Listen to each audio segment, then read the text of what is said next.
Hi everyone and welcome to my little channel. My name is Berta and I'm a young mom living in an off-grid farm near Barcelona. In my channel I share my experiences surrounding young motherhood, sustainable living, minimalism, off-grid lifestyle, etc.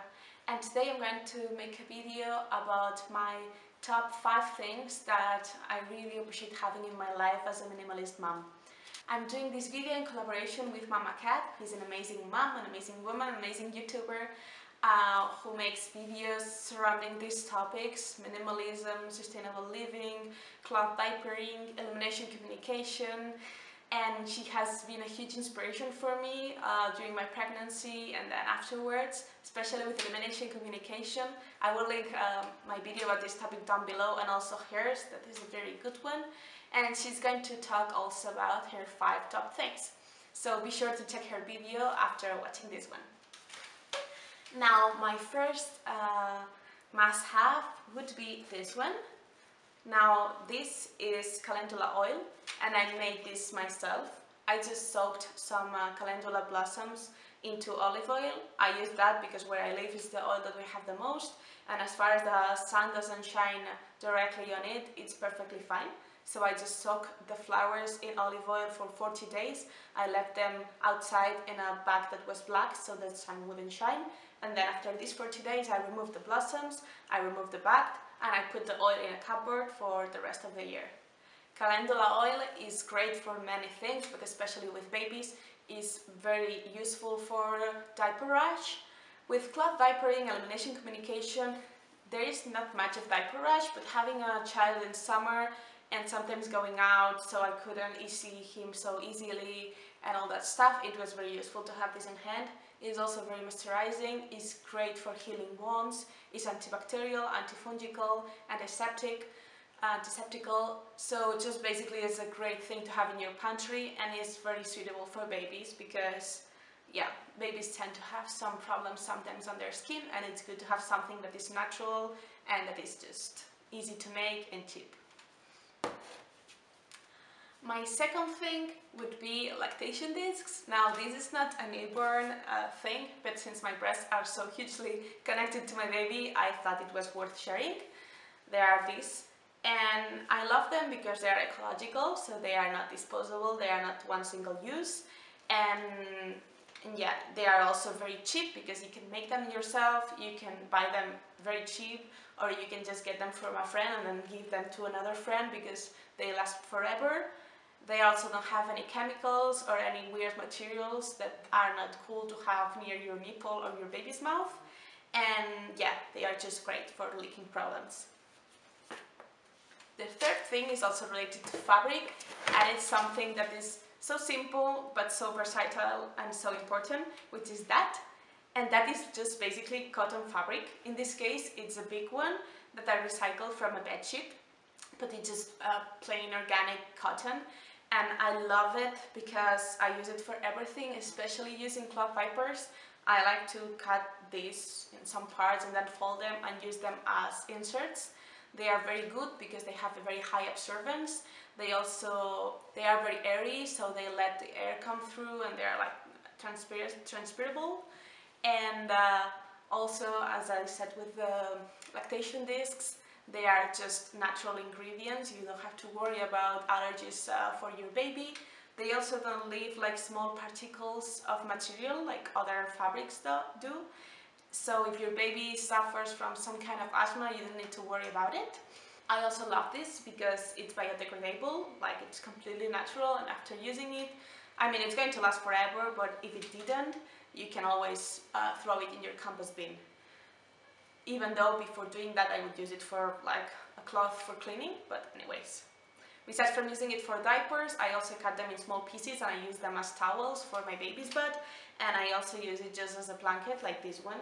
For summer, it's just something airy fabric that is very soft on the baby's skin, and I just love it. My fourth thing would be music, and that is something that works very, very well with my baby since the first days of his life.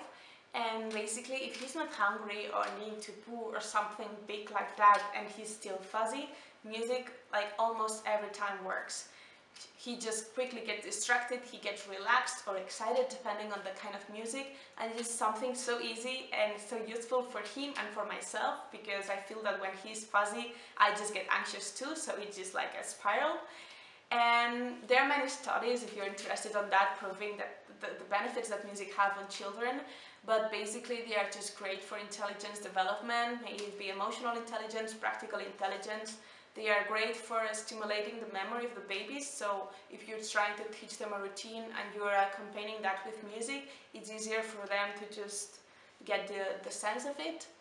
And it's actually very good for relaxing them, even to a point that it is proven to help with the cardiac rhythm and with the breathing rhythm, to just make it more stable and more calm when needed.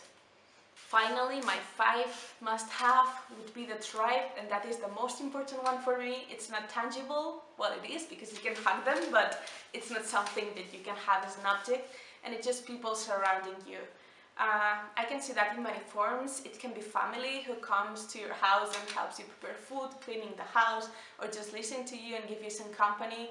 Especially for me, the first month was a bit hard because my partner was working a lot and my baby was feeding almost 24 hours a day, and I felt like I was stuck in the sofa dealing with all this new experience and just a big part of myself going away, at least for some time.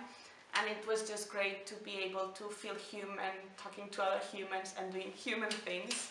I mean, breastfeeding is the most human thing possible, or one of the most human things possible, but you know what I mean. Like, I felt that a big part of what I used to be was gone. It's coming back, some of it, but I felt like this, and it's a very common feeling for what I've talked with other moms, this feeling of being very overwhelmed, and it's just great to have someone near you. It also can be friends, of course, that they just do the same stuff, or they are just with you, and they remind you a bit the person who were before and help you just link who you were and who you are now and just figure it out, so you don't have this existential crisis as huge as it can get. And also in my case, I've been going to these family groups that they are very useful, or mom groups, there are many forms of it, but it's just basically people going through the similar experience, gathering together, and it's great for many reasons. Of course, you don't feel alone, you share experiences, so someone who has gone through that path, they can teach you some of their tricks. There is no judging because everyone is going through the same thing, so no one dares to just tell you how to do things because they know how hard it is. And it feels like sometimes, even if there are many people in my life who have had children, but like maybe it was too long ago, so they don't really remember the feeling of being a mom and being told what to do constantly. Also, there are great places if you don't want to spend much money and resources into having stuff. It's a great place to bring stuff and take stuff related to childhood and motherhood, like clothes, toys, I don't know, just car seats, something like that. It's a great place, at least here, where people bring stuff and then you can take what you need. And also it's a great way for me to just get used to this new experience. As I said, if I'm, for example, 1 month breastfeeding almost all day long, it's good to go to a place where other moms are doing the same thing, and you could be doing that while involving in a social activity. Also in the future is going to be a great social activity for your children, but like when they are babies, I think it's more the thing to do for yourself than rather for your kid, but at the end it will just come together. And just overall, I just really recommend you, if you don't have one, to find one of these groups if you feel that your family and friends group is not enough. And of course they are enough, they are doing the best they can, but sometimes you feel like you need more help, or you need someone who is going through the similar thing. And I think they exist all over the world. If you just Google family groups, mother groups, or some similar things, you're going to find some. And yeah, I just think they are particularly interesting if you are a mom dealing with a more uncommon situation. Like me, I'm a young mom and I don't have many friends who have children also. It can be the same for older moms who maybe their friends have already their children just grown up, or if you're a mom living in a new country, or in many different situations you may need this tool, so I really recommend it to you. That is all for today. Thank you very much for watching. I hope you like these tips. I try to make them more easy, cheap, sustainable and important to me tips. And I just hope you will join our family and subscribe to my channel. This is just starting. I know I need a lot of improvement, but I'm just very excited to keep sharing my experiences of this motherhood journey and also keep improving in my all YouTube skills. Anyhow, just please check Mama Kat's video if you haven't already. They are very worthy, all of them. Check her channel in general. And please let me know in the comments if you like these tips, if you are using them already, if you have other tips related to motherhood and minimalism that you would like to share. And I hope to see you in the next video.